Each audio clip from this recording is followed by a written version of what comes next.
Nosotros cuando el Doque asciende, vinimos a la cancha y estábamos todos, porque en ese momento estaba todo el barrio, nos conocíamos todos, nosotros éramos un poquito más chicos y estos chicos que después desaparecieron. Y a los 2 o 3 años, cuando viene la dictadura, estos mismos chicos ya no estaban más en la tribuna. Fue genocidio y son 30.000. Cada uno de los chicos que paraba acá en los monoblocks, en el pasaje Césped, en Alem, y nosotros nos mirábamos y decíamos, ¿dónde están estos chicos? Por el momento dijeron, se los llevaron. Fue un genocidio, son 30.000. Que, como te dije antes, desaparecieron sin ningún motivo, nada más que porque tenían una idea política. Fue un genocidio, son 30.000. Nunca volvieron a la cancha, nunca volvieron. Fue un genocidio, son 30.000. Ninguno de ellos era delincuente, ninguno tenía antecedentes. Un genocidio y sin ninguna duda son 30.000. Comunica a la población que a partir de la fecha el país se encuentra bajo el control operacional de la Junta Militar.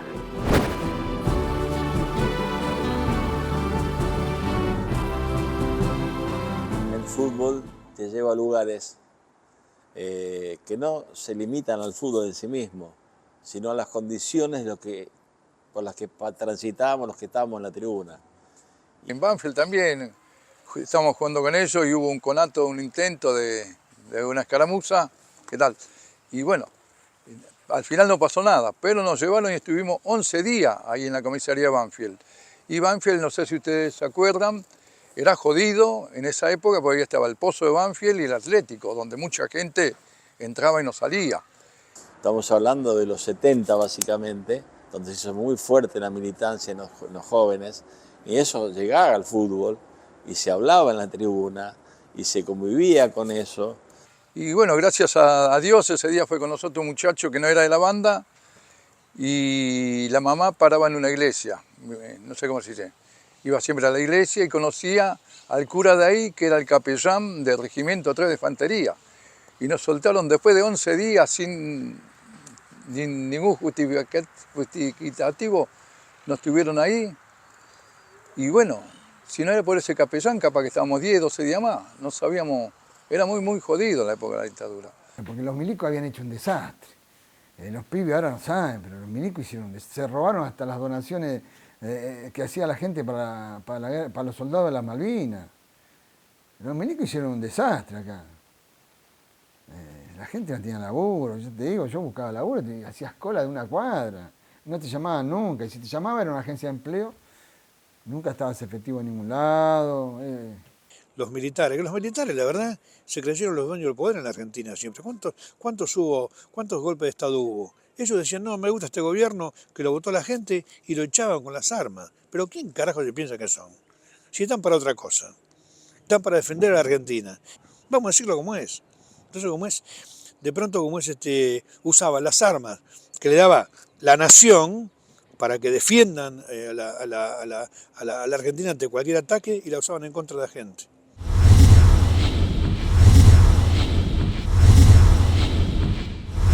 En mi casa se vivía un ambiente político. Mi vieja fue fundadora del Partido Peronista Femenino. Mi hermana era la esposa de Raimundo Gleiser, el documentalista de América, que le dicen ahora, desaparecido. Ahora el 27 se va a conmemorar un aniversario de cuando se lo llevaron a Raimundo. Conozco a una compañera de Juventud Peronista de la Tendencia y con ella empezamos a mantener charlas, a tener charlas y ahí me sumo a militar, digamos, la tendencia revolucionaria del peronismo. Al poco tiempo formamos la Unión de Estudiantes Secundarios con compañeros del colegio donde yo estudiaba y ahí, digamos, lo único que yo lamentaba era que cuando empecé a tener más responsabilidad, digamos, en la militancia, me costaba mucho más venir a la cancha a verlo a Morón. Entonces había un clima y al haber nacido en el 60, imagínate que en el 69, donde estalla el Cordobazo, en el 70, donde secuestran a Aramburu, yo tenía 9, 10 años. Y eso se me junta un poco la cancha con la militancia y la política. Ya al entrar en primer año, uno ya ingresaba en la UES, en la Unión de Estudiantes Secundarios, que era una organización secundaria que pertenecía a lo que era la tendencia peronista, como la JUP, la Juventud Universitaria Peronista, la JTP. Era una militancia más superficial, digamos, la que trataba de mantener acá en la cancha, pero militaba al fin, digamos. La militancia en aquel momento era militar las 24 horas del día.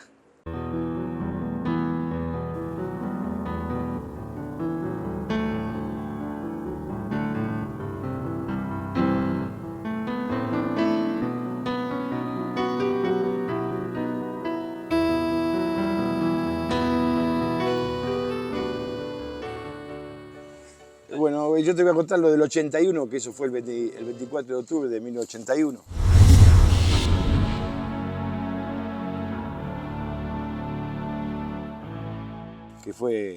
Eso fue lo mejor que hubo, lo que pasó acá. Resulta que ese día habían largado, no, dos o tres días antes habían largado a Lorenzo Miguel del buque que estaba en Cana. Y estaba acá en la platea. Y de repente se identificó que estaba él. Y ahí le cantaron la marcha y a la salida fue que se llevaron toda la barra.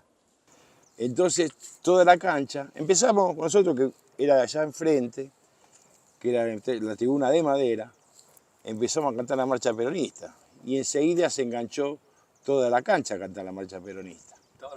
Estaban los de defensores que también cantaron la marcha peronista. Y lo llevaron a todo con las manos atrás así y al trote hasta la comisaría. Entonces todos los caballos con sable, todo al trote, vamos. Y te daban cada sablazo.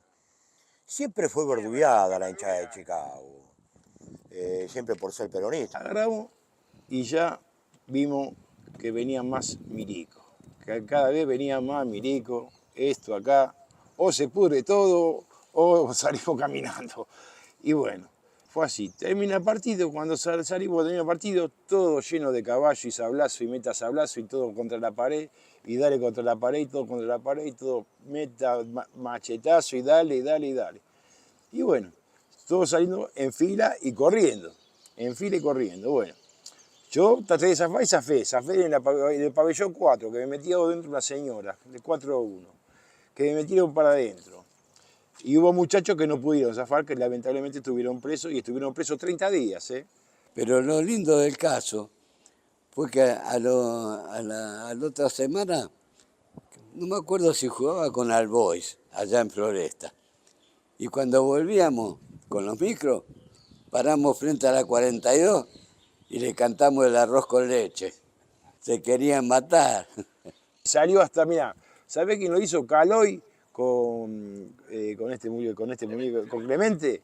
Fíjate en Clarín, si esto fue el 24, el 31 de octubre sería. Porque si fue el sábado 24, el 31 de octubre del 81, ahí debe estar, en Clarín. Si vos lo buscás en Clarín, ahí tiene que estar. Atrás decía lo más lindo de la hinchada de Chicago. Y pone eso.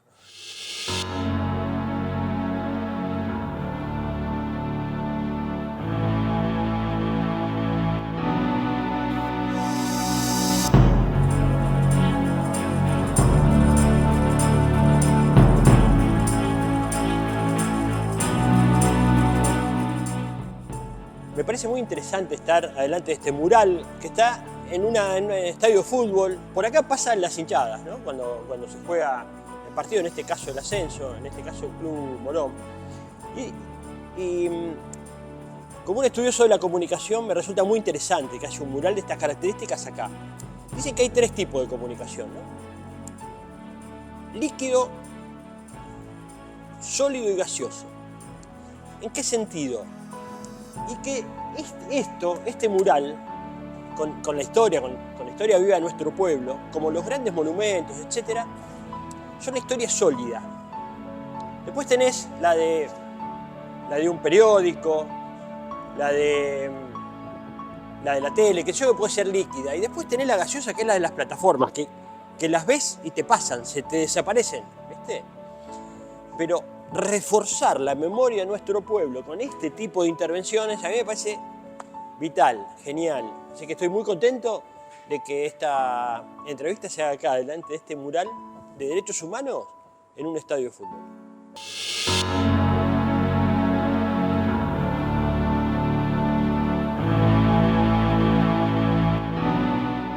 Era jodido, por ejemplo, qué sé yo, ¿viste? Había represión, por ejemplo, te doy un caso. Venían los vigilantes, los milicos y qué sé yo, todos saltando, gritando y de golpe venían por la tribuna llena y todos sentados y te tenías que sentar porque si no te agarraban y te llevaban, ¿viste? Te cagaban a palo y te llevaban y si tenías alguna... sabían que estabas metido en algo en política, olvidate. Te controlaban permanentemente. El tema es que, bueno, cuando venías a la cancha, si había uno desconocido, te das cuenta que a lo mejor no era del palo, no era nuestro. Si había un desconocido porque venía un infiltrado a marcar a alguien, ¿viste? Durante la última dictadura, los únicos focos de resistencia que hubo dentro del fútbol estuvieron en las tribunas. ¿Sí? ¿Por qué digo esto? Porque en realidad fue desde las tribunas, desde donde los hinchas se enfrentaron de alguna manera a la policía, cantaban la marcha peronista, se animaban a romper con lo que estaba prohibido hasta ese momento. Había una consustanciación entre el amor por un club, que es un ejemplo argentino e internacional, con la vida argentina que tenía que estar, en la que se tenía que reflejar esa manera de pensar, la búsqueda del bien común, la búsqueda del mejoramiento constante, apareció claramente en esa época. Siempre hubo barras entusiastas en los clubes, desde siempre. Pero en ese momento estaba ya particularizándose de una manera significativa, lo que significaba un grupo de muchachos que hacían el seguimiento de la vida deportiva del club, su manera de vivir, pero que a la vez ese entusiasmo lo trasladaban a lo que significa la vida cívica de un país. Y en las canchas, en los estadios de fútbol, en todo, porque yo lo viví acá, lo viví en Independiente, cuando íbamos de visitante a veces, siempre acá se mantuvo, ¿cómo te puedo decir?, el espíritu de Argentina. Siempre se cantó, se gritó, aunque los chupaban, les pegaban y todo, siempre la gente cantó. Cantó porque era la forma de expresarse públicamente, che, nos están matando gente inocente, le están robando el país. Están matando gente sin que le hagan ningún juicio.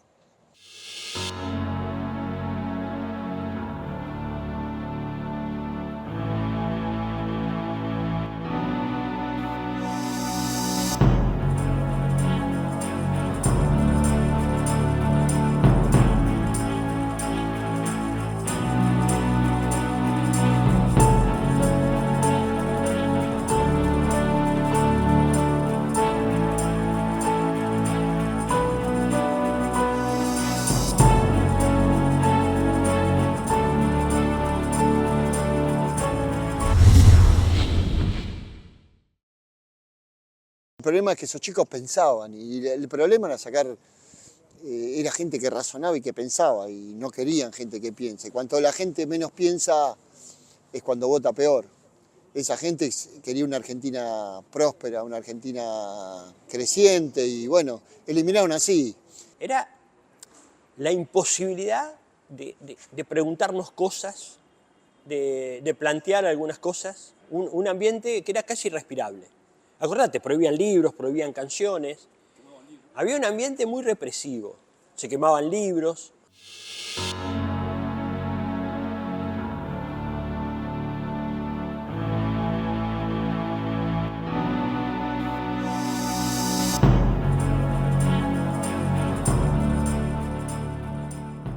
Y en esa época había una sola opinión, no había dos opiniones, ni tres, ni 20 como ahora. Había una sola opinión en la televisión, en la radio y en los diarios. Nadie podía opinar distinto que los milicos. Eso fue más fácil para manipular a la gente. Lo que más me queda en la memoria es que vos ibas a la cancha si tenías el pelo largo. Bueno, era una lotería, ¿eh? Podías entrar como podías caer preso antes de entrar, yendo al trabajo, yendo a la escuela, saliendo con tu novia. Te paraban por el pelo largo y te llevaban nada más que para Para hinchar las pelotas, para tenerte ahí y averiguar antecedentes, nada más.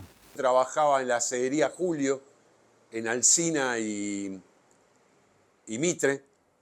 Trabajaba ahí en la acevería Julio desde que tenía 12 años. Una vez saliendo, nos cruza me acuerdo, la policía andaba en un Torino blanco y negro. Y yo tenía el pelo largo. Y me pusieron, en ese tiempo no usaban 9 milímetros, usaban 45. Me tiraron al piso con mi primo y 2 pibas. Me tiraron al piso, me agarraban del pelo largo y me pusieron la 45 en la cabeza y me decían, ¿ya sos zurdito de chico, hijo de puta? Andar por la calle te pedían documentos, que te paraban con los patrulleros, policía de civil y te ponían en el piso y te palpeaban. No podías andar más de 3 personas juntas por la calle. Ahí en la placita que parábamos, la placita de Belén, me acuerdo, en Bernal, y sentimos una ráfaga de tiros, ¿no? Y como si estuviese a una cuadra. Y nos acercamos, después a 3 cuadras. Nos acercamos y estaban todos los cuerpos ahí, 4 cuerpos, 2 pibas y 2 pibes, 17 y 19 años. Después nos enteramos la edad de ellos. Y después, bueno, hay una vecina que conocíamos nosotros con el tiempo, nos dijo bien cómo pasó, ¿no? Que le cruzaron el coche a estos pibes, los tiraron al piso y los barrieron. Y antes de matarlos, una piba desesperadamente le gritaba a la señora, señora, que no me maten, que no me maten. ¿Viste? No hicimos nada. Estaban repartiendo volantes, los agarraron con volantes nada más, ¿viste? Bueno, y pasaron como si fuesen subversivos. Pero bueno, así se manejaba la cana en esos tiempos. Nosotros recibimos a la policía de la dictadura, o sea, cuando se va al gobierno militar en el 83, no renueva a toda la policía. O sea, quedó toda la policía de la dictadura entrado en los 90. Claro, pero siempre la policía fue esa escuela, porque acá pasamos de golpe tras golpe. O sea, siempre el aparato represor estuvo. Desde el 30 en adelante estuvo ese aparato represor. Se profundizó más, bueno, en el 55 con el golpe de Estado, la proscripción al peronismo en los 60, ni hablar del 76, ¿no? Esa escuela siempre estuvo. No, porque nadie cambia, nadie tiene una fecha que de hoy en adelante sos distinto, y menos una fuerza de tanta gente, ¿no? De tantos años haciendo lo que querían. Yo me acuerdo el día que mataron a Escacerra, al pibito hincha de Boca en la cancha Independiente, que los de Boca se peleaban con la policía. Cuando salieron, a los que estaban en cuero los mataban a palo por el solo hecho de estar en cuero, pero le daban... Y a mí un día me dijo un comisario acá de Docsú, me dice, el problema lo tiene me dice, que tiene pelo largo y tiene barba, me dice, por un compañero acá que estaba en la comisión conmigo. Al comisario le llamó la atención que tenía largo y tenía barba, como que ya era un pecado tener pelo largo y barba. Tener pelo largo y barba era guerrillero, y guerrillero era mala palabra. El 79 me acuerdo que por el simple hecho de estar desnudo en la tribuna te llevaban, no podías estar en cuero. En la cancha interactuaban, había edictos policiales. O sea, si vos te agarran jugando a las cartas, era ley de juego. Si a vos te agarran con olor a alcohol, por más que vinieras de cenar o de almorzar, era alcohólico en primer grado, segundo, tercer grado. Si vos ibas abrazado con un amigo, porque éramos pibes, íbamos abrazados así, como en esa época se usaba, te ponían segundo H, lo mismo que a las prostitutas. Había una serie de edictos donde el juez era el comisario. Una cosa jodida, porque a la tercera causa, digamos, que no son causas, son contravenciones. Las causas penales y criminales son otra cosa. Estas son contravenciones. A la tercera contravención te remiten 30 días a devoto. Hubo un año, no sé si fue en el 77, que nos prohibieron los bombos. Y te lo sacaban y no te lo devolvían más. Pero vos fíjate que la canción de Piero dice bien, eran actos de violencia, la alegría popular. El pueblo tiene paciencia, dijo un señor general. Como que todo lo que significaba alegría para el pueblo, como las tribunas, el bombo, las banderas, era algo que para ellos era... Lo popular molesta, siempre molestó lo popular, más a las dictaduras. Los milicos querían sacar muchos feriados, sacaron el 12 de octubre, un montón de feriados. Entonces la Iglesia Católica le exigió de que si sacaba eso, que los carnavales eran una fiesta pagana, que la sacara también. Porque te digo, las murgas en general fueron siempre la voz de los de abajo, ¿sí? La voz del pueblo. Si bien la dictadura no prohibió los carnavales, pero hizo algo muy parecido. No solamente sacó los feriados, sino que iba por los barrios a las murgas a pedirle el listado de personas, canciones que se podían cantar o que no, ¿sí? Se prohibieron los disfraces de cura, los disfraces de policía, los disfraces de militares, no se podía hacer. La murga tuvo que buscarle la vuelta, ya no se podían criticar tanto al poder. Y Carlito, cuando hizo la del proceso, en muchos lados fuimos ninguneados y silbados. Y en muchos corsos no querían que la cantemos. Y cuando la estaban cantando te cortaban el micrófono. Pero se seguía cantando igual. Parece que fuera hoy, 1976, cuando la historia del golpe se repetía otra vez. Se erigieron salvadores del pueblo y de su destino, y empezaron la cosecha de impardables asesinos. Y empezaron la cosecha de impardables asesinos. Pero después, gracias a la canción de Carlito, que vino la democracia, nos reconocieron en todo, ganamos en todos los primeros premios, en todo lado. Nunca en la vida la murga ganó tantos premios, porque siempre fue ninguneada. Chicago, peronismo, peronismo, Chicago. Entonces siempre estuvo pintada por eso. Yo acá en el Deportivo Morón, yo siempre quise hacer algo por los derechos humanos, algo por mis compañeros, pero yo no sabía bien ni qué ni cómo. Creo que fue en el 2018, 2019, algo así, que yo me conecto con el compañero de la Coordinadora de Derechos Humanos del fútbol argentino. Son todos jóvenes. El más viejo soy yo y creo que el único viejo. Son todos jóvenes y ellos me enseñaron. Ellos me enseñaron cómo hacerlo. Y de ahí empecé a hacerlo. Ocurrió algo que no venía ocurriendo en la historia de los clubes de fútbol argentino, es que por lo menos la mitad de los clubes de primera división tienen departamentos de derechos humanos.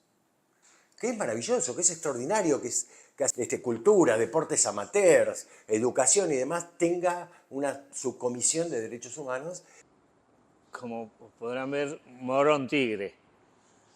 Este año van a ser 50 años de la amistad, que estuve charlando con gente de Tigre, que pertenece a la Coordinadora de Derechos Humanos del fútbol argentino.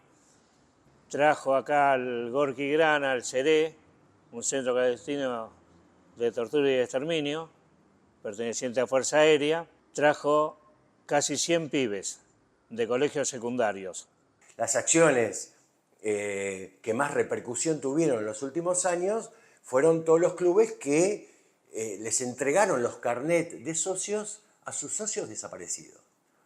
Es un reconocimiento que los propios clubes, a través de la Subcomisión de Derechos Humanos, le hacen a sus propias víctimas. ¿Sí?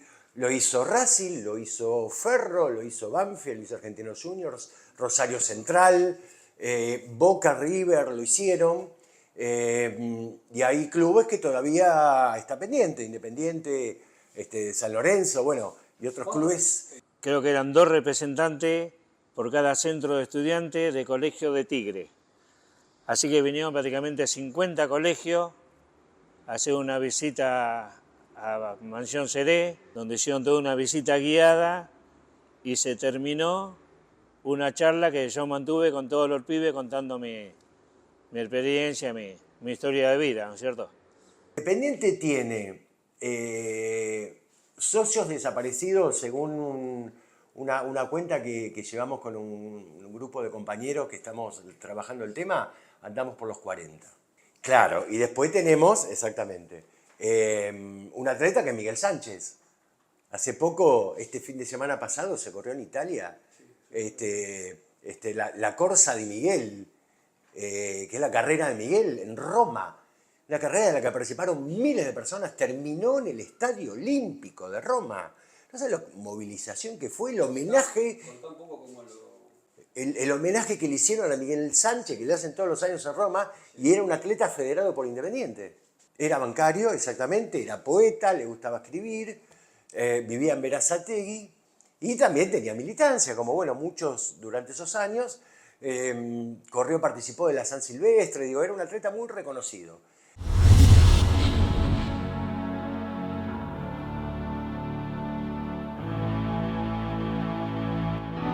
ya me llamaba la atención de chico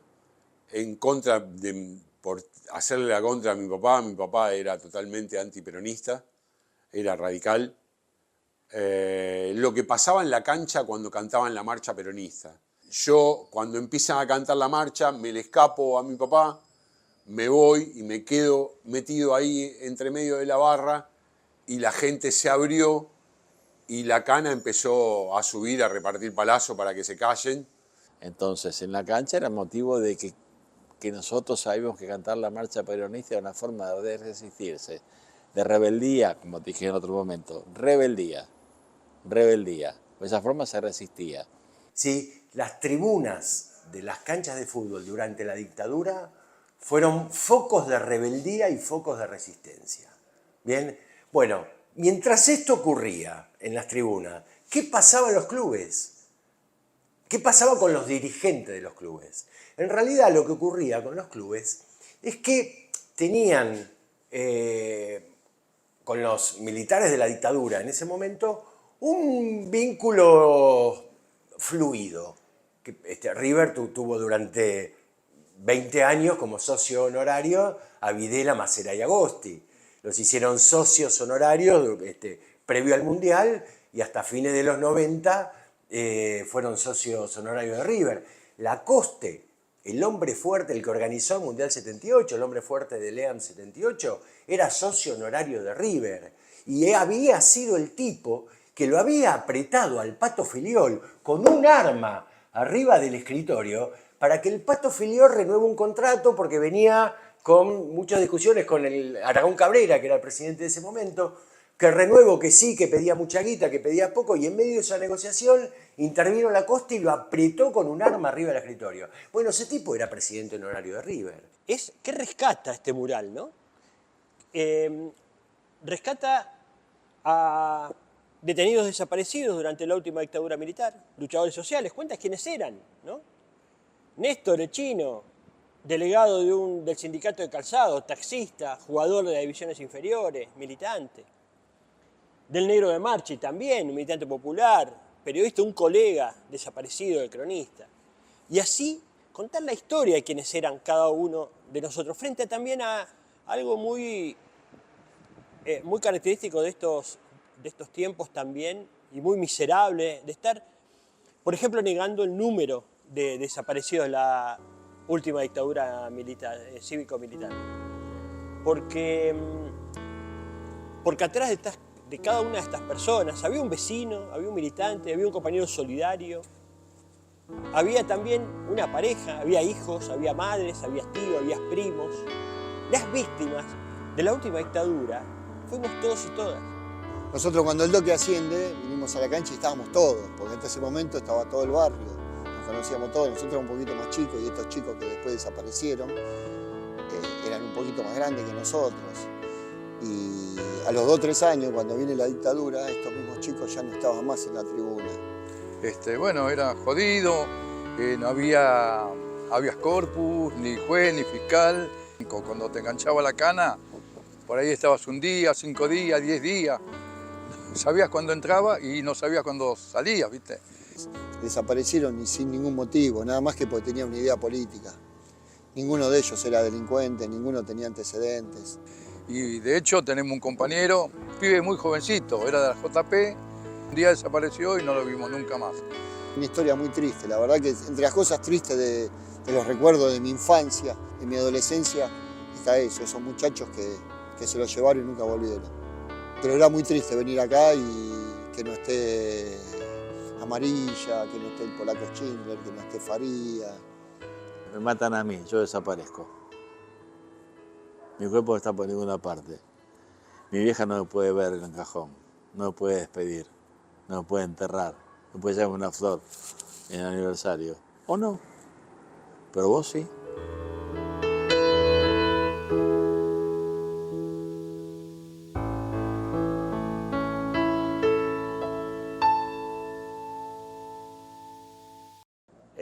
A mí me secuestra el grupo de tareas 100 de la Fuerza Aérea, paso por distintos centros clandestinos de tortura, detención y exterminio, y soy liberado el 17 de noviembre del 76. Y yo en el 77 prácticamente no vine a la cancha, 78 creo que fue que empecé a venir, volví a la cancha, porque digamos, era un poco tener miedo. Y yo en el 78 prácticamente yo dije, bueno, me voy a esconder en la barra. Fue un poco la salida mía, donde yo sabía que iba a ser bien recibido. Cuando aparecí nuevamente en la cancha, me acuerdo que muchos muchachos que sabían lo que me había ocurrido, me recibieron con los brazos abiertos y prácticamente me cuidaban. Y ya en ese momento era mucho menos, digamos, lo que se podía llegar a participar, ¿no es cierto? Yo en aquel momento, ya en el 78, yo lo que hacía, en una tela, digamos, en un trapo, por ahí escribía alguna consigna, una bandera con alguna consigna y la colgaba en cualquier lado donde vaya a haber gente que la vea. O me compraba los aerosoles, pintura en aerosol, los llevaba escondido y donde veía una pared, pintaba alguna consigna alusiva a los compañeros desaparecidos. Y aparecieron con vida ya, con vida los llevamos, con vida los queremos. Bueno, nada, desde nuestros orígenes como territorio autónomo se fueron gestando dos visiones totalmente antagónicas, diametralmente opuestas de lo que es la nación en sí, ¿sí? Por un lado estaba primero la concepción internacionalista, anglosajona, ¿sí? Que buscaba de alguna manera, como eran los poseedores del saber,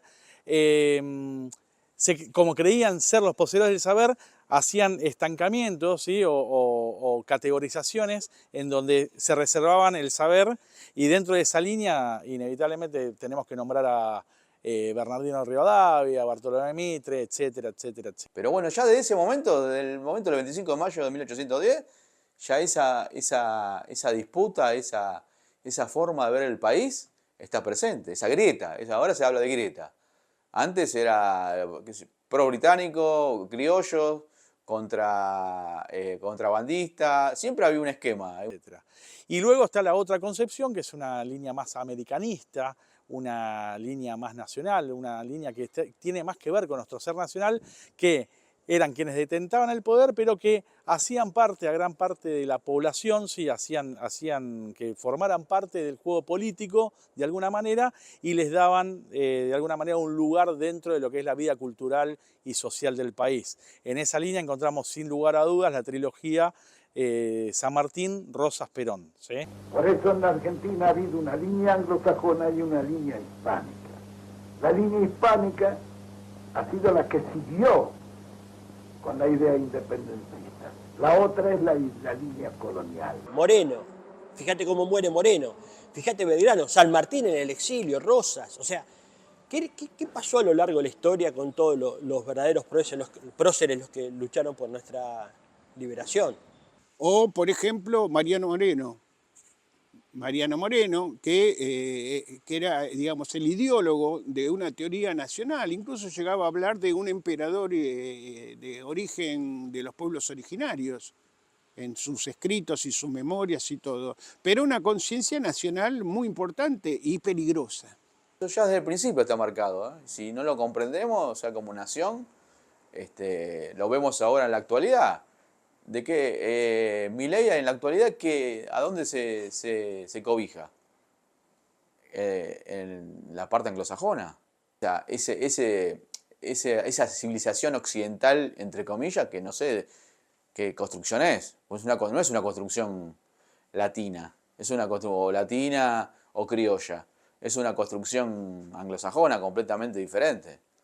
A él no le importa Malvinas, no le importa nada.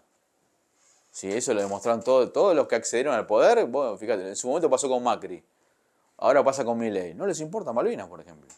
Que se fueron apoderando con el curso de los tiempos y los negocios que pudieron hacer en esas épocas. Y parte de eso tiene que ver con el préstamo de la Baring Brothers, que era un préstamo inglés, que Rivadavia lo firma, siendo el primer presidente unitario, persona nefasta para la historia argentina. Lo que hizo Rivadavia, por ejemplo, ¿no? Que nos endeudó hasta la manija con el imperio de entonces, Gran Bretaña. Bueno, es eso. Vos pensás la historia argentina y pensala ahora, ¿no? Y vas a entender mucho mejor. A mí me sirve, en lo personal, te cuento eso, porque a mí me sirve en lo personal para entender el presente, digamos, estar anclado en la historia. Pero bueno, puntualmente quienes querían rescatar a las clases más populares fueron los tipos que nos hicieron grandes, no los que nos hicieron chiquititos. ¿Sí? Los que nos hicieron chiquititos justamente querían destruir a las clases populares.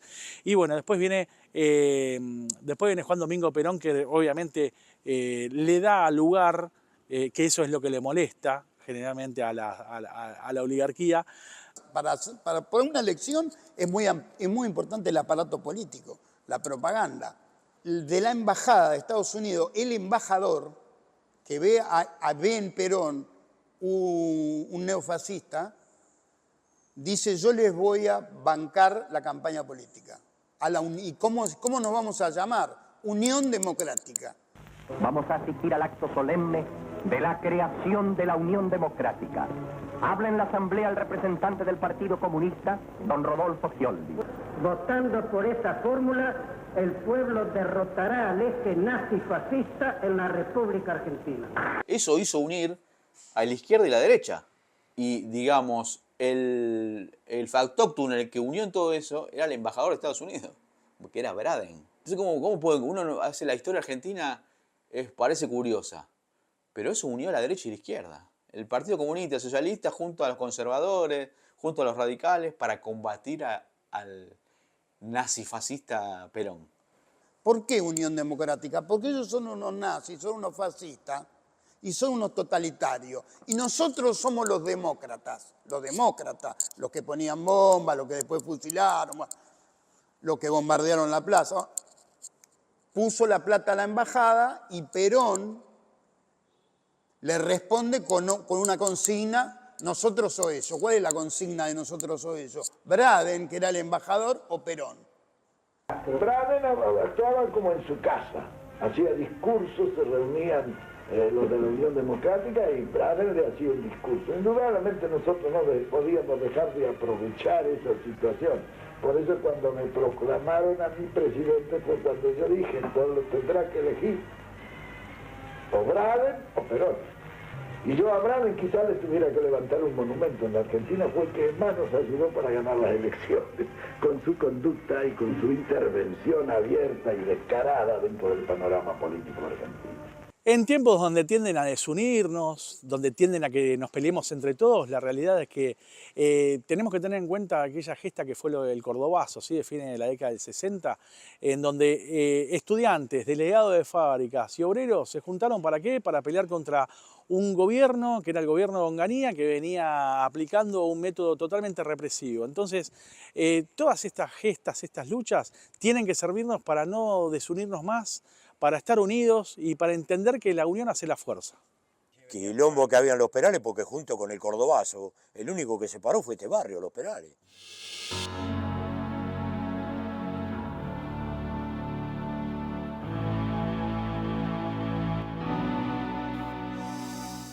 Los cordobeses tuvieron un huevo bárbaro, los estudiantes y los laburantes también se juntaron ahí y fueron una potencia. Pero fueron guapos los cordobeses, le hicieron frente a Onganía. Y acá el único barrio en Capital que se paró fue Los Perales.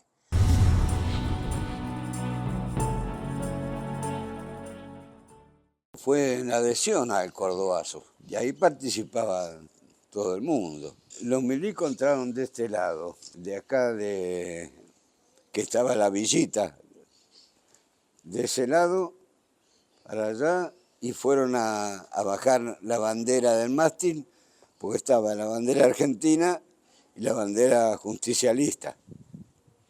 Estaban las dos y fueron a bajarla, y ahí se pudrió todo. Yo era muy chico, a mí no me dejaron bajar ni a palo porque entraban los gases por abajo de las puertas, por las ventanas. Tenía que poner papel de diario y todo, bueno, pero estaban ellos. Estaba Cafaro, estaban todos. Y había un viejo que tenía dos chatitas del año 29 paradas en el pabellón 20, y esto la agarraron y la pusieron en el medio de la calle de barricada, la chatita, para parar a Yuta que venía palo y palo. Y aparte la gente era peronista, en serio, en el barrio. A vos te venía corriendo la policía y una mujer que estaba en la puerta te agarraba y te metía dentro de la casa. Y era obligación de que todos los muchachos grandes bajen. Y bajaron todo, y le hicieron el aguante. Vos no sabés lo que se aguantó los penales, a piedrazo y corrida, y se la ganaron a la Yuta. La revista así fue la que sacó todo. Después, ningún diario como Clarín, todo eso, no sacaron nunca nada. La dictadura estaban acollalados con ellos.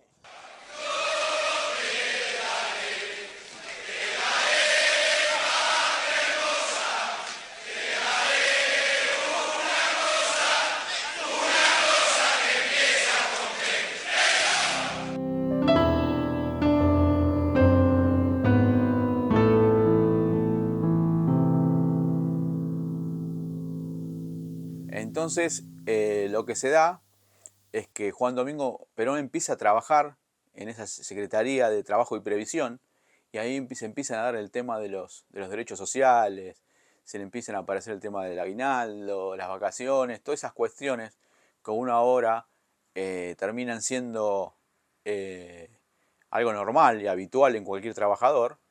En ese entonces capaz que estaban legislados, había un montón de cosas que estaban previstas, pero no se aplicaban, porque el pueblo estaba ninguneado, el pueblo estaba dejado de lado.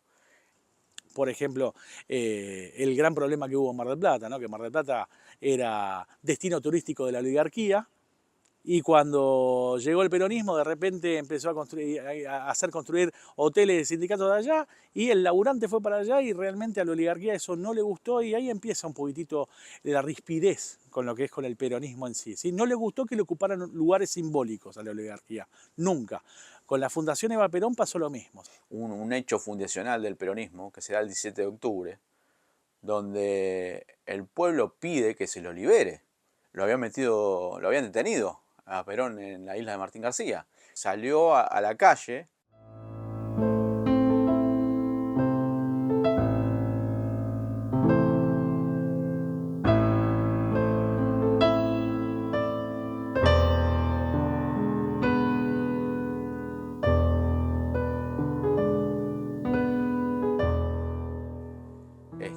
Y tenemos que hablar especialmente de la gente de Berisso, de Ensenada, de Avellaneda, que hasta tuvo que pasar a nado y en botes el Rachuelo para poder ir a la Plaza de Mayo y a exigir la liberación de Perón. Nuestro primer muerto, ¿sabés cuándo fue? El 17 de octubre de 1945. Darwin Pasaponti se llamaba. 18 años. Salió de trabajar y vio que los compañeros se dirigían a la plaza para rescatar, para saludar, para ver, para liberar al general Perón, y se dirige ahí. Y cuando se vuelve, después del discurso de Perón, que fue como las 11 y pico de la noche, se vuelve caminando para la casa, y desde el diario Crítica, que estaba en Avenida de Mayo, que fue un diario que fue muy opositor a Perón siempre, disparan a la columna que se desconcentraban a la noche, y una bala le pega a este compañero, Darwin Pasaponti, que fue el primer muerto, o sea que nosotros arrancamos con un destino o un sino que después se sucinta en la consigna esta, somos de la gloriosa juventud peronista, y con todas las cosas que nos pasaron.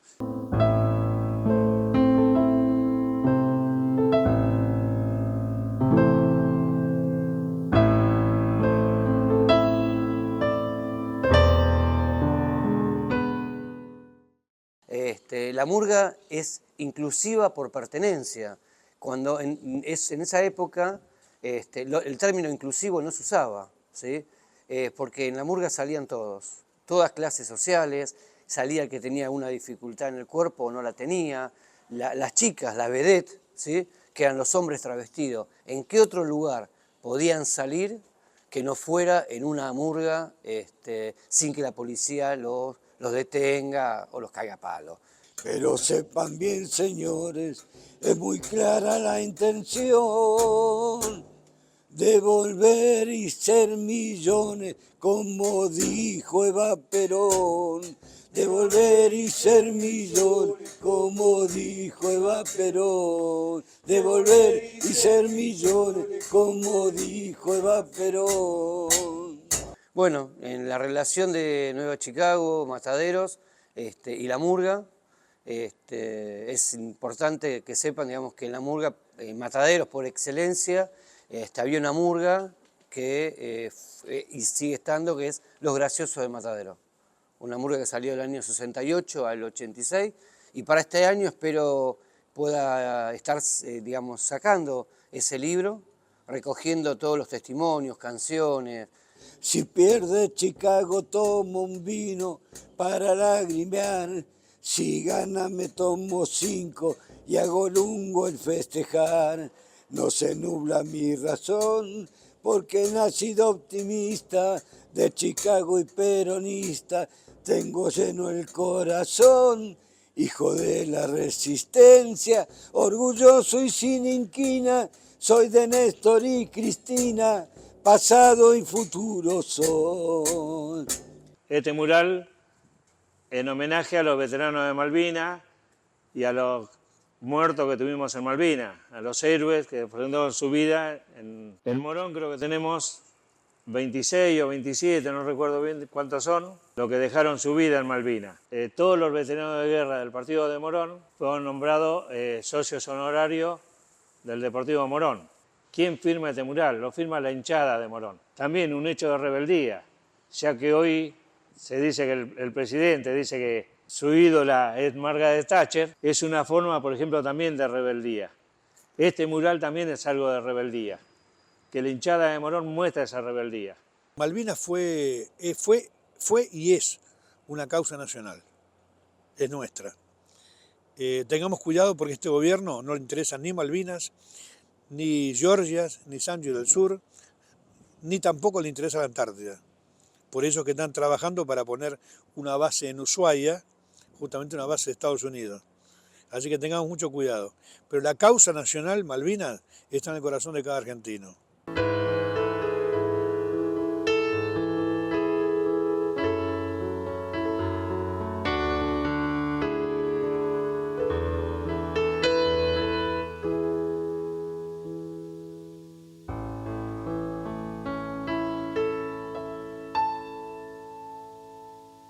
Y tenemos que tener también presente, digamos, que todos los sobrevivientes de Malvinas, todos los veteranos de Malvinas, ¿no es cierto?, también fueron víctimas del terrorismo de Estado. Yo que soy sobreviviente del terrorismo de Estado, yo no me siento víctima.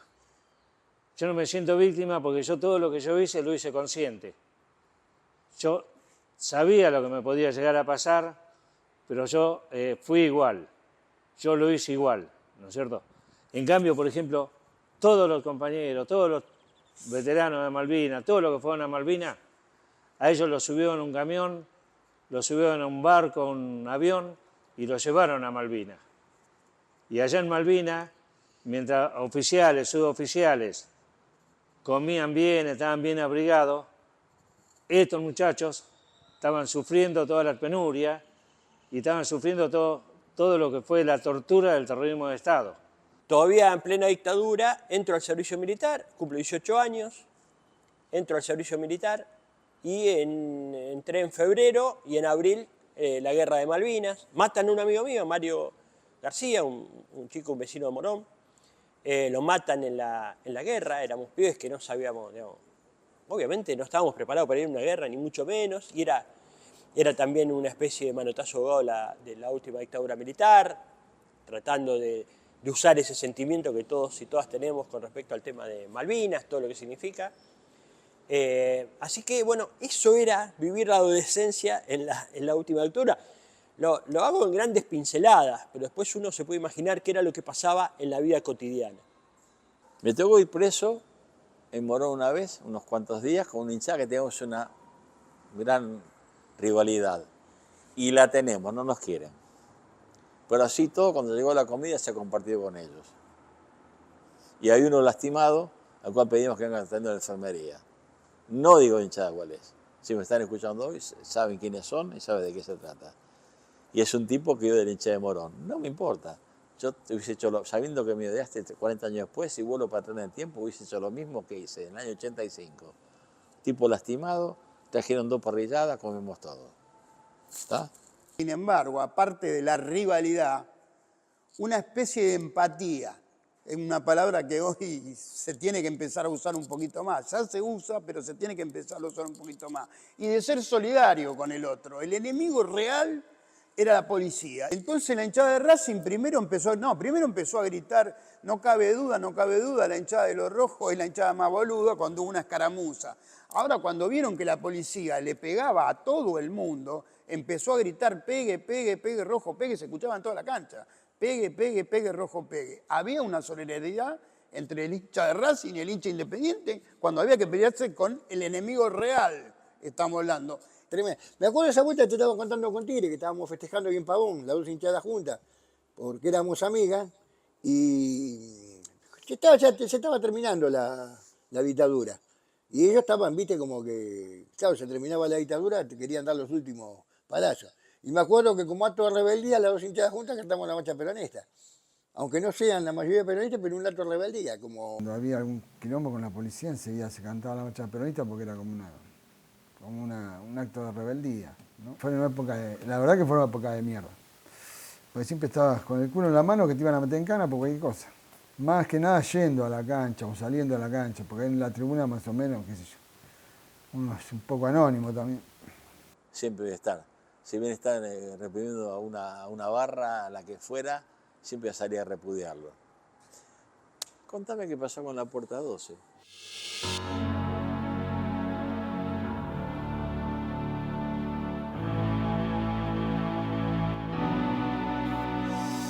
Sale hincha de Boca y en la Puerta 12, que es Puerta L, la policía se planta con los caballos a reprimir la hinchada de Boca. La hinchada de Boca quiere, los hinchas de Boca, no hinchada, quiere volver, se chocan con los que están bajando, se hacen avalanchas y mueren aplastados. Al año siguiente, Juan River Boca, en las 2 hinchadas no había puerta, no había molinete, era la cana que daba con machete. Entonces... La época de oro del fútbol fue la época de Perón. Cuando se le gana 3-1 a los ingleses, es un partido que organiza Perón en la cancha de River, que está Perón y Evita, con la delantera Independiente. Micheli, Checonato, Lacase, Grillo y Cruz, con el famoso gol de Grillo a los ingleses. Perón reivindicaba todo el deporte. Se crearon 90 clubes de barrios, donde tenían en lo posible cancha de fútbol, de básquet, boxeo, gimnasia, en fin, todas las actividades deportivas. Esos clubes los hacía el Estado y se lo entregaba a los vecinos que lo administraban y lo llevaban adelante.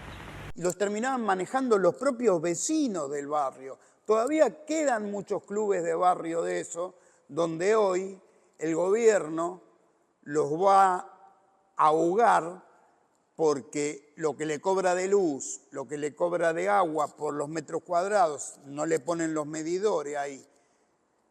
Lo que le cobra de gas.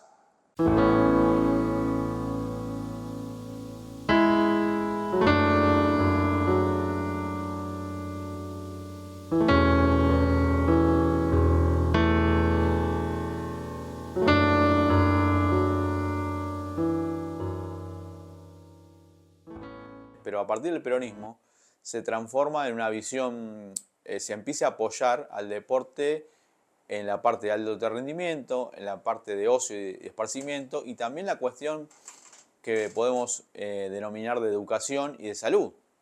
Porque, por ejemplo, a través de los campeonatos Evita, donde se han llegado a juntar como 500.000 pibes y chicas también, nenas también, porque había diferentes deportes donde terminan chicas también. Perón la conoce a los 26 años. Cuando él a los 50 se decide a hacer política. 26 años tenía Evita cuando lo conoce el general Perón. Y fallece a los 33 años. Evita transcurrió 7 años nada más en su vida para ser reconocida en el mundo como una de las grandes mujeres del mundo en todos los aspectos.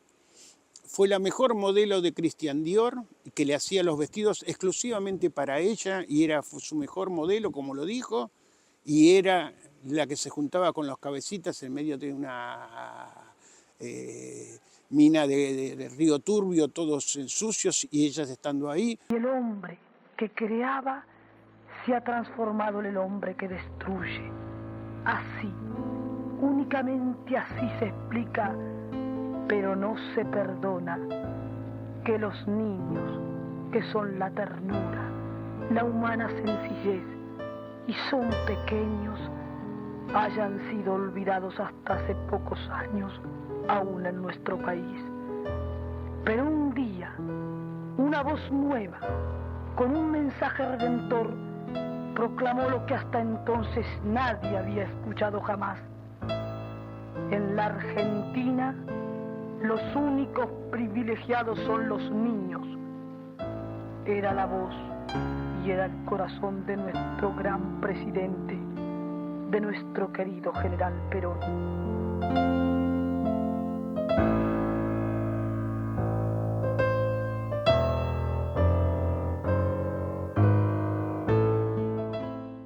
El primer golpe de Estado de Irigoyen, cuando lo voltea Uriburu, ¿no? Y después siguieron, después de ahí hubo algunos civiles que fueron serviles a los militares y asumieron, el caso de José María Guido. Después del golpe de Estado de Onganía a Ilía, otro golpe de Estado más, después cuando asume Levington, después cuando viene Lanusse y le tiene que poner la banda presidencial al tío Cámpora, ¿no? Después otro golpe de Estado en el 76, pero lo más duro fue el 55 cuando voltean a Perón. Volvió a Plaza de Mayo del 55, junio del 55, no murieron peronistas, murieron chicos de escuela, murieron radicales, comunistas, conservadores, lo que se te ocurra murió, laburantes murieron.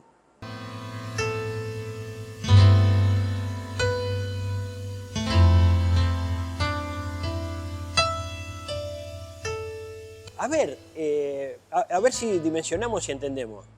La Fuerza Aérea, las Fuerzas Armadas Argentinas, lo que hicieron fue bombardear la Plaza de Mayo. Eso hicieron. No sabemos la cantidad de muertos que hubo en esa actitud, etcétera, porque nada, después vino la dictadura y obviamente ocultó todo lo que había pasado. Ahora, vos pensás una Fuerza Armada que bombardea a su propio pueblo. No solo lo que hizo después, después se multiplicó eso de una manera insondable, que fue a partir de marzo del 76. Ahora, ubicate en ese momento, ¿no? Plaza de Mayo, viene un avión y empieza a bombardear la plaza.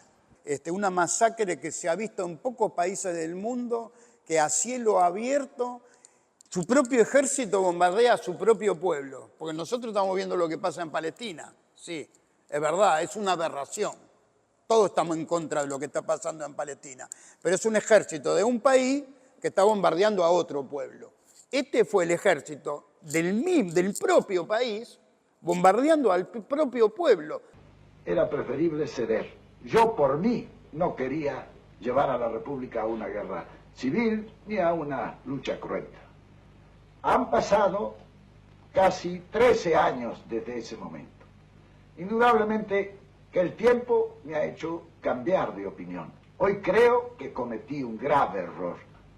Yo debía haber decretado la movilización, comenzar por fusilar a todos los generales rebeldes y a todos los jefes y oficiales que estaban en la traición y dominar esa revolución violentamente como violentamente nos querían arrojar del poder.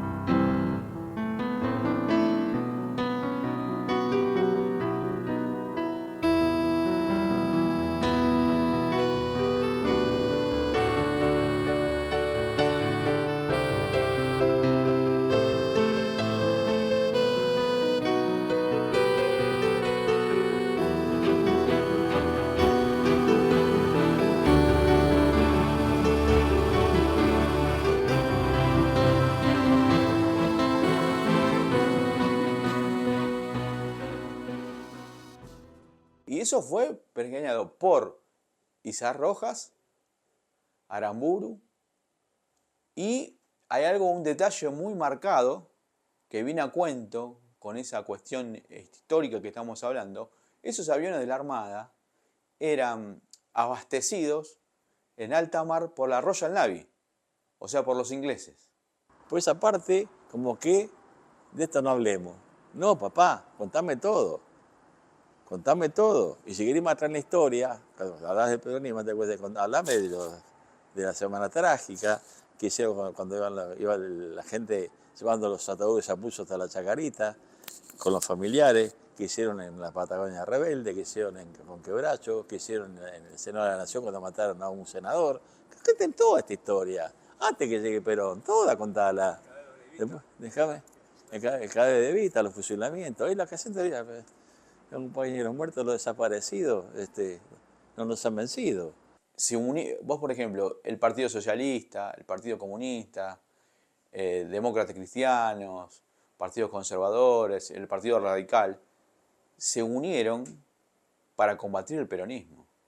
Y eso parecería que en la historia no está. Y no se bancaron que esa expresión democrática le diera al pueblo los derechos que se le habían negando desde el vamos de la nación de Argentina, desde el vamos. Nunca tuvo esos derechos que tuvo el argentino hasta el advenimiento del peronismo. Yo no quise ni quiero nada para mí. Mi gloria es y será siempre el escudo de Perón y la bandera de mi pueblo. Y aunque dicen el camino girones de mi vida, yo sé que ustedes recogerán mi nombre y lo llevarán como bandera a la victoria.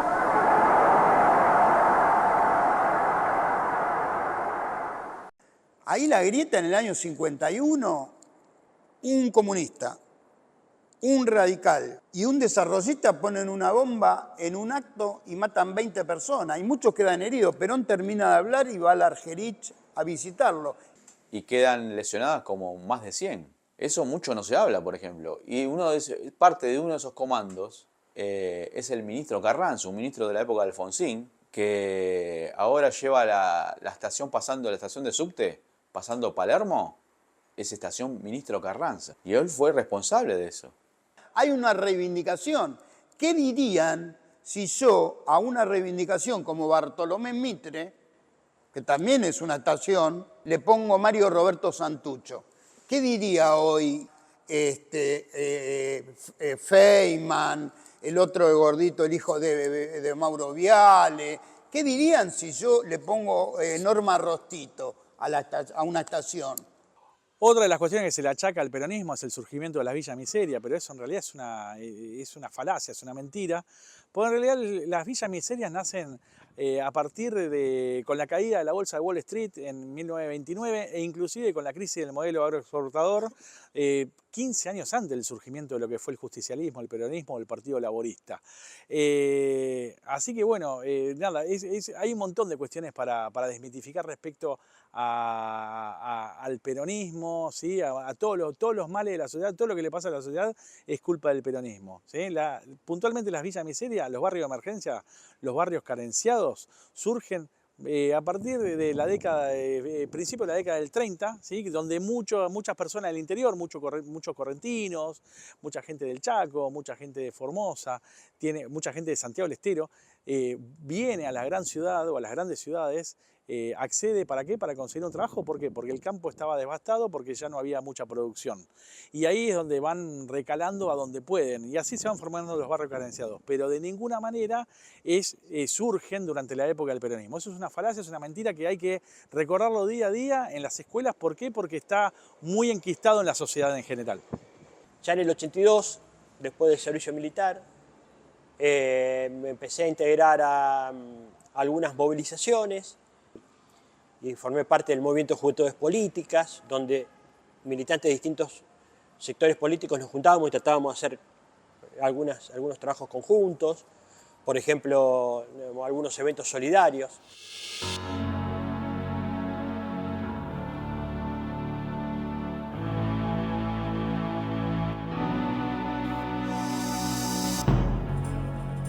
Lindo fue recordar que las juventudes políticas en tribunas que veo acá, hicimos un pequeño acto de improviso, pequeño porque por la organización, no pequeño por la cantidad que éramos, en reivindicación justamente de lo que fue el hecho de las Malvinas, pero desde una posición nacional. Porque la mayoría de los pibes de las juventudes políticas, los coordinadores eran independientes, eran hinchas independientes, la mayoría. Entonces había afinidad con ellos, una vez nos hablaron para hacer un acto en la cancha, hablamos con los pibes de la barra, y dijimos que sí, bueno, y cada juventud trajo su estandarte, los radicales, la democracia cristiana, el PI, el Partido Comunista, bueno, había como 7 o 8 partidos, no me acuerdo.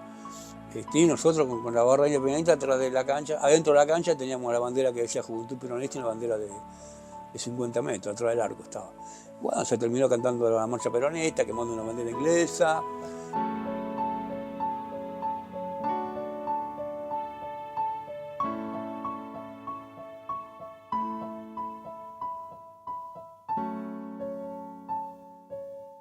No hubo otro hecho donde la multipartidaria de un lugar hiciera con la barra de Independiente, hiciera un acto político en un partido. Hizo un acto en medio de un partido y fue aplaudido por toda la cancha. Y cantamos nosotros la marcha peronista con el acompañamiento de muchos compañeros que estaban en la barra de Independiente. Yo te diría en esa época la barra mayoritariamente, si no era el 100%, desde el Gallego para abajo, era peronista. Pero fue un hecho único, y vos fíjate qué convivencia, ¿no? Estamos hablando hace 40 y pico años. El disenso que había entre la juventud, en pensar diferente, ¿viste? En discutir, y hoy es imposible. Hoy, claro, se buscaban los puntos que nos unían, que era lo más importante. Hoy no tenés debate, hoy pensás diferente, te insultan, te agreden, te inventan cualquier cosa, te mandan un carpetazo. Hoy la democracia está desangrando, la democracia hoy, ¿viste? Nos juntábamos y debatíamos, con diferencias obviamente, y tratábamos de ver en qué estábamos. Buscábamos como el mínimo común denominador. Viste que está el máximo común múltiplo, el mínimo común denominador. Bueno, ¿qué cosas no deberíamos estar discutiendo hoy? ¿Qué cosas no deberían estar en discusión? Y por ejemplo el número de desaparecidos. Que aprendemos a respetar, que nos pongamos en el lugar del otro, esa palabra que está usada hoy en día, empatía, bueno, que tengamos un poco de empatía por el otro, no caer en discusiones, hurgar, investigar, jamás decirles que miren un solo canal de televisión, sino que miren todo, pero que no dejen de mirar todo, ¿sí? Porque cuando uno le meten un chip en la cabeza y le dicen esto fue así, esto fue así, esto fue así, lo termina creyendo, ¿sí? Entonces yo como docente los impulso a que investiguen, lean y sobre todo que sean tolerantes con la mirada del otro, ¿sí? Y que entiendan que el otro es una persona que puede pensar diferente y que no por eso lo tengo que insultar ni catalogarlo de tal o cual manera. Para mí el peronismo es una filosofía de vida. Primero, porque está basado en la solidaridad, en la justicia social y algo que decía siempre Perón, dentro de la ley todo, fuera de la ley nada. Si eso se cumpliera realmente, tendríamos un país maravilloso. El país es maravilloso, porque mañana levantamos la cancha de Ayú, ponemos trigo y sale trigo. Pero hay un montón de traidores a la patria que siguen estando, y más en este gobierno, que están entregando el país. Eso pasa también en la cancha. En la cancha nosotros éramos, no sé, 80, 100, 120 amigos. Y no había otros enfrente que quisieran venir a nuestra popular, no. Éramos los de Independiente y éramos los de Independiente. Hoy vemos que hay divisiones, rupturas. Lo mismo que pasa en la política, se expresa en la cancha, no hay que volverse loco.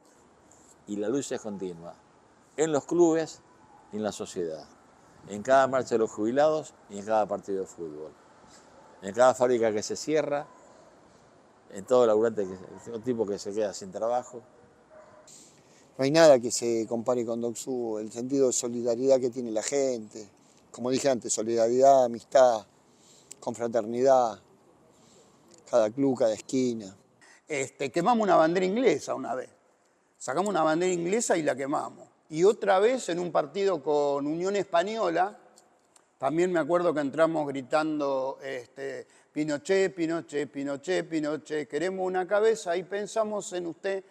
O sea que aparte de estar con los amigos, estábamos haciendo política, estábamos creando conciencia y eso pasaba en todas las canchas, porque la hinchada de Chicago, me acuerdo que cantó la marcha peronista y después se entonaban el aliento al equipo con la música también de la marcha peronista. No, fue una época de resistencia.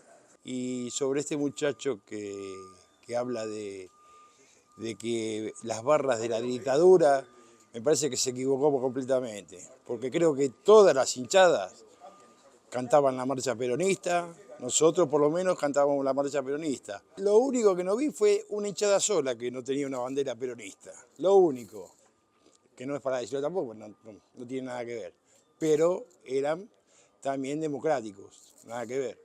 Pero bueno, así que, Gravia, me parece que te equivocaste. Y los militares que manejaban el país para aplicar el mismo plan económico que se aplica hoy. Y que hoy defiende un periodista que se llama Gravia y que acusa las barras de nuestra época. Y me acusás a mí, Gravia. Dejate de joder, dejate de hablar de la hinchada Independiente en el año 82 cuando vos defendés la política, la misma política que aplicaron, que empezaron a aplicar en el 82 y que hoy la aplican 10 veces más. Y este muchacho, ¿qué puede decir? Que en ese tiempo éramos fuerza de choque funcional a la dictadura. Probablemente, ojalá hubiese apuntado a la hinchada de Chicago como le apuntó a la Independiente, pero ustedes estuvieron muy bien en retrucarlo, porque este habla por boca de Ganso, de un diario de España, de todo invento, todo invento. Le va a decir que la hinchada peronista, que como Chicago, o la de Independiente en esa época, cuántas veces sacaron los trapos de Perón, de Vita, el escudo peronista, y te va a decir que era funcional a la dictadura. Funcional a la dictadura fueron ellos, y muchos del periodismo. Los compañeros de Deportivo Morón, los compañeros de Nueva Chicago, los compañeros del Porvenir. Vos acusaste a todo el mundo y acusás al pueblo, porque, vuelvo a repetir, esos eran pueblo. O sea, vos acusás para poder defender a esos pocos que se llevaron los 45.000 millones de dólares que hoy no están en la Argentina. Porque no vas a decir ahora que las barras viejas se repartieron los 45.000 millones de dólares que pidió Macri, pues vos sos capaz de cualquier cosa. Lo que pasa es que lo quieren poner a la palestra por la política, y nosotros no estábamos para eso. Nosotros somos peronistas y peronistas de corazón, y sabemos lo que pasó y lo vivimos. No es que estamos hablando de oído, pero de todas las hinchadas, todas. Que nosotros sabemos que cantar la marcha peronista es una forma de resistirse, de rebeldía, como te dije en otro momento, rebeldía. Pero por encima de esto, estamos todos alineados de un lugar de que la represión te fortalecía en ese momento. Te decía, ¿por qué me reprimo cantar la marcha peronista? ¿Dónde está el gran delito de cantar la marcha peronista? Que saquen la cuenta en cada barrio cuántos desaparecidos hay y que vayan sumando, que agarren la calculadora, lo que dicen 3.000. Fíjate en Matadero, en Los Perales, cuántos desaparecidos hubo. Cuenten barrio por barrio, Morón, Chacarita, todas las hinchadas tienen su historia de desaparecidos. Fueron 30.000 desaparecidos, Si me quedo corto, me parece, porque como dijo mi compañero, si vas barrio por barrio y empezás a sumar, me parece que se quedaron cortos. ¿Entendés? No fueron 30.000. Pero ponele que hayan sido 2.000, 1.000, ¿y qué? ¿Cuál es la diferencia? Yo sigo reivindicando los 30.000 compañeros desaparecidos. Pero dice, no, en realidad fueron porque vos fijate la CONADEP y qué sé yo, que si vos lo contás eran 5.000 y qué sé yo. Bueno, ponele que sean 5.000. ¿Y cuál es? Fueron 5.000. Y fueron 5.000 tipos que fueron torturados, le hicieron de todo. Y 30.000 es un número, pueden ser 50.000, 60.000, si no están. Pero eso lo tienen que, digamos, si dicen que son 8.000, que digan dónde están. Los que tiraron en aviones desde al río. Bueno, digan, confiesen dónde están. Entonces, si era uno, digan era uno. ¿Y cómo se llama? ¿Y dónde está? ¿Dónde está ese uno? A nosotros eso no nos va a cambiar. 30.000 detenidos desaparecidos, habían torturado, secuestrado, violado, habían quemado libros, habían cerrado instituciones, bueno, habían perseguido, habían arrojado al exilio a miles de personas, solamente por pensar distinto. Es por eso que nosotros, del Departamento de Derechos Humanos del Deportivo Morón, pudimos hacer esto. Este mural donde tenemos a Néstor Pedernera, sobrino nieto de Adolfo Pedernera, de la máquina de River, jugador de inferiores del Deportivo Morón. Lo tenemos al Negro del Marchi, periodista de cronista comercial, hincha de Morón. Luis García, también hincha de Morón, militante del Partido Comunista, pero hincha de Morón. Y Oscar Covacho, que bueno, prácticamente no tiene nada que ver con el Deportivo Morón, pero era trabajador de la Textil Castelar. Como la Textil Castelar estaba en este lugar y este compañero trabajó en esta textil y está desaparecido, por eso figura en el mural, para mantener la memoria bien activa también de esta Textil Castelar. Y dentro de todo eso también la tenemos a nuestra querida Norita Cortiña, madre de todas las luchas, que vivía acá en Morón. Nosotros lo íbamos a nombrar socio honoraria del Deportivo Morón, pero bueno, no tuvimos tiempo, se nos fue antes, pero ya lo vamos a hacer.